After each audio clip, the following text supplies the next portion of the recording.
primeiro decreto como novo prefeito em Ribeirão Preto, Ricardo Silva, já realizou mudanças no trânsito da cidade. Ele liberou o estacionamento de veículos em ruas e avenidas onde passa o polêmico corredor de ônibus. Ô Gui Campos, ao vivo comigo agora, rapaz, o Guilherme Campos está comigo aqui e ele é testemunha. E nós aqui, jornalistas, mostramos isso no Balanço Geral. Gente, foi uma briga, o projeto quando saiu, olha, vai tirar, quebrou loja, comerciante fechou, para você ver como uma decisão, às vezes, tomada de um lado só, do lado mais forte. O Guilherme, o que custava ouvir comerciante na Dom Pedro, ouvir o pessoal na cidade, olha, dar voz ao povo, porque agora, infelizmente, quem quebrou lá atrás, a loja que fechou, infelizmente o empresário não vai conseguir reabrir muitas vezes. E custou caro, sangrou, até que a prefeitura enxergou agora com o novo prefeito que não precisava de uma medida tão extrema assim. E você conta os detalhes nessa novidade aí no trânsito, Gui.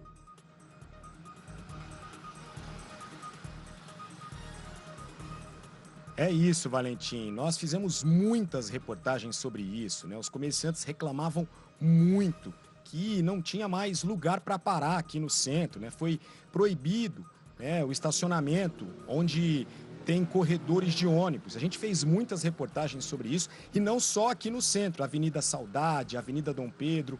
E agora isso mudou. Nós estamos aqui na São Sebastião com a Barão do Amazonas. Vou pedir para o nosso cinegrafista Jorge Dias mostrar como está o trânsito por aqui nesse momento. E eu vou citar então como ficou agora, Valentim, essa mudança, porque agora em alguns locais é possível estacionar em corredores de ônibus. O prefeito eleito Ricardo Silva prometeu isso na campanha e cumpriu. Foi o primeiro decreto, ele assinou esse decreto ontem, durante a posse. Então é o seguinte, Valentim, ó, na Alameda Praça das Bandeiras, por exemplo, só será permitido estacionar no trecho entre as ruas Florêncio de Abreu e Américo Brasiliense. Na Avenida Dom Pedro, trecho entre as ruas Japurá e Pará, nos dois sentidos, entre as 9 da manhã e as 4 da tarde. Na Avenida Saudade, trecho entre as ruas José de Alencar e Rio de Janeiro. No entorno do aeroporto Leite Lopes, o estacionamento está permitido em tempo integral. No centro, as mudanças ocorrem em quase todas as ruas. Entre as principais estão Rua Álvares Cabral, trecho entre a Avenida Francisco Junqueira e a Rua Duque de Caxias, e entre as ruas São Sebastião e Prudente de Moraes. Rua Amador Bueno, trecho entre as ruas Mariana Junqueira e Américo Brasiliense. Rua Américo Brasiliense, trecho entre as ruas Barão do Amazonas e São José. Rua Barão do Amazonas, trecho entre a Rua Rui Barbosa até a esquina com a General Osório, no horário entre as 9 e as 4 da tarde. Rua Comandante Marcondes Salgado, trecho entre a Avenida 9 de Julho e a Rua Rui Barbosa, e entre as ruas Campos Sales e Duque de Caxias. Rua Duque de Caxias, trecho entre a Avenida Jerônimo Gonçalves e a Rua Álvares Cabral. E tem muito mais, são 19 locais ao todo com possibilidade de paradas. O motorista pode acompanhar essas mudanças depois pelo site da Prefeitura. Essas mudanças são velhas reivindicações do comércio na cidade. E eu estou aqui com o André Rezende, que é representante do Sindicato do Comércio Varejista, que tem mais informações. André, o que os comerciantes queriam aconteceu. Boa tarde. Boa tarde, Guilherme, Valentim, a todos que estão nos acompanhando aí pela Record. Sim, né? É uma reivindicação de algum tempo do comércio varejista de Ribeirão Preto. Ainda durante o encontro com os candidatos, no início da campanha, nós trouxemos essa demanda, levamos para todos os candidatos. O atual prefeito que acabou de assumir, o Ricardo, ele assumiu esse compromisso com as entidades e ele então editou esse decreto logo no começo do ano, uma construção coletiva dessa solução, tanto que fomos convidados a integrar a transição também para poder levar subsídios, levar relatos e mostrar os argumentos para essa tomada de decisão. E a gente sempre olhou para isso, né? Não adianta durante algum tempo você permitir paliativamente um estacionamento em 2 quarteirões, 1 quarteirão do centro, por exemplo. Tem que permitir no máximo possível dentro do centro. Afinal de contas, comércio e serviços estão espalhados no centro inteiro hoje. Hoje o centro é para Ribeirão Preto de hoje, diferente do centro de 10, 20, 30 anos atrás, né? E nas outras avenidas, na Saudade, na Dom Pedro, a Dom Pedro, por exemplo, uma luta que a gente tem tido com os comerciantes de lá, o Bruno Látaro participando bastante com a gente, participou conosco nas reuniões da transição também. Lá o estacionamento foi totalmente restringido, ou seja, perdeu-se o fluxo. As ruas que foram impactadas, as ruas comerciais impactadas pelas obras de mobilidade, elas não podem ser ruas apenas de passagem. Elas precisam ser ruas de passagem e de parada. As pessoas precisam parar, circular pelas lojas. Comércio é fluxo, sem fluxo o comércio não fatura. Sem faturar, o comércio não mantém empregos, não gera investimentos, não recolhe impostos. E você acaba prejudicando muito um dos pilares da economia de Ribeirão Preto. Ora, o raciocínio óbvio. Se Ribeirão Preto tem dois grandes pilares, que são comércio e serviços, eu não posso prejudicar esses pilares que sustentam a cidade. Eu tenho que, pelo menos, mantê-los e trabalhar para melhorá-los, né? Então, a gente entende que esse é o primeiro passo para uma recuperação, é o primeiro passo para uma melhora, uma retomada do fôlego, para que o comércio varejista de Ribeirão Preto volte a ser um comércio mais promissor e que a agonia dos lojistas termine o mais rápido possível. André, essa proibição, né, de estacionamento em corredores de ônibus já tem mais de um ano, né?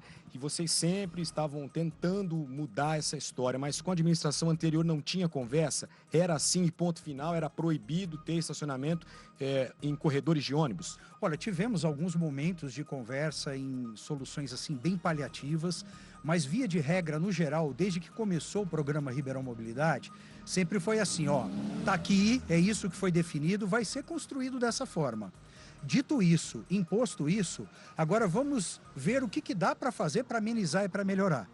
Só que no meio desse caminho aconteceram tantos problemas, como construtoras que abandonaram obras, rompimento com construtoras, como foi o caso da Avenida 9 de Julho. 9 de Julho era para ter sido entregue no aniversário de Ribeirão, nesse ano, totalmente. Ainda entramos 2025 com obras na Avenida 9 de Julho e a 9 de Julho caótica, e os arredores também.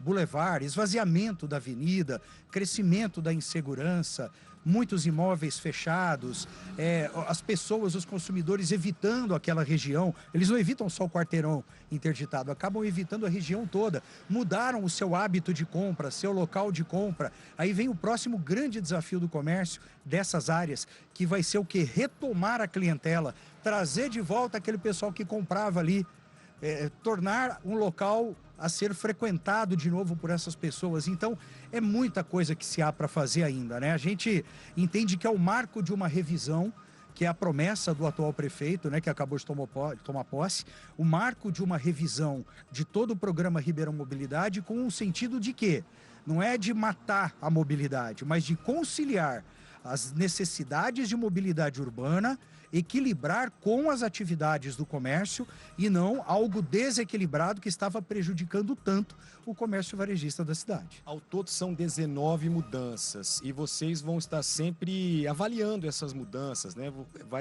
Vai ter sempre uma revisão para saber se está dando certo ou, de repente, algo para mudar, é isso?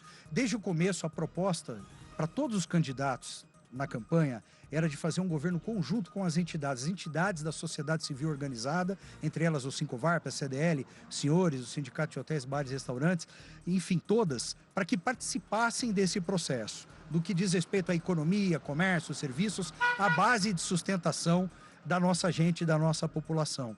Então, o sinal que está vindo da atual prefeitura é esse. A gente entende que eles entenderam isso, compraram essa ideia e tendem a praticar.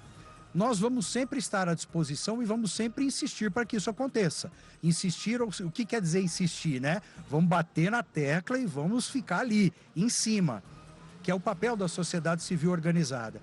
Então a gente entende que é uma construção coletiva em que cada entidade com a sua representatividade vai poder fazer o que puder para ajudar e dessa forma a gente colocar Ribeirão Preto no eixo novamente no que diz respeito principalmente a comércio e a serviços. Obrigado, André, pela entrevista. Bom, Valentim, então é isso, né? Agora é permitido estacionar, né, em corredores de ônibus em alguns pontos, tem um determinado horário, em alguns lugares o dia todo está liberado o estacionamento, em alguns locais apenas das 9 às 4 da tarde, por exemplo, na Avenida Dom Pedro. Aqui na Barão do Amazonas você já acompanha aí alguns veículos que estão estacionados no corredor de ônibus, né? Então, ao todo são 19 mudanças e é possível acompanhar essas mudanças no site da Prefeitura. O prefeito Ricardo Silva assinou o decreto que autoriza essa mudança ontem, durante a posse, aí esse decreto é publicado no Diário Oficial e aí essa mudança